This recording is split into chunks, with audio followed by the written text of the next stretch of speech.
The member for Noosa. Thank you, Deputy Speaker. The Queensland Government Sexual Health Strategy 2016 to 2021 found that within the 15 to 29-year-old age bracket, 60% believed that the oral contraceptive provided protections against STIs. 92% were aware that condoms are an effective form of protection, yet according to the National Debrief Survey, 75% did not use a condom.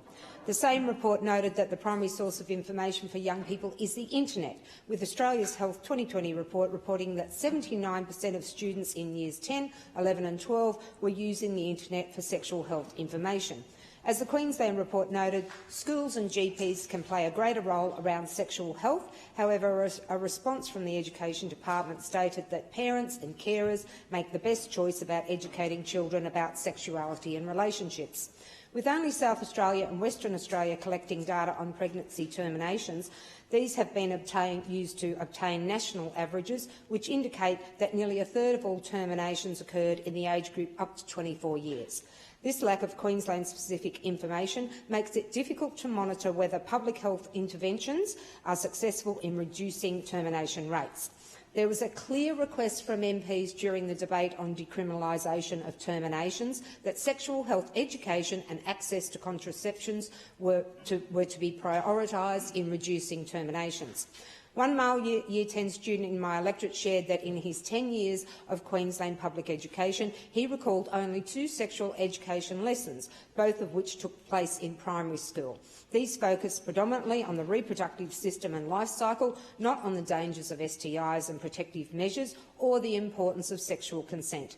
Now in grade 10, he feels he has been left in the dark at one of the most critical times in his life.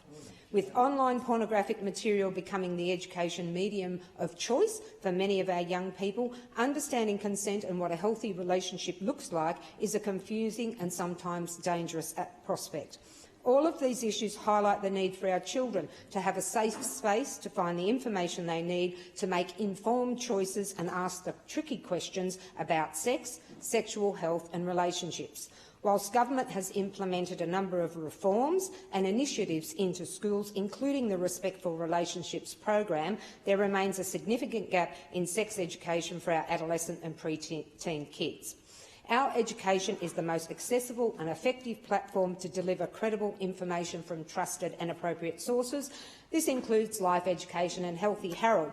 However, these are literally voluntary, and what we need to do is actually mandate these programs into all Queensland schools, providing access regardless of the school's socio-economic rating, geographical location or individual school decision.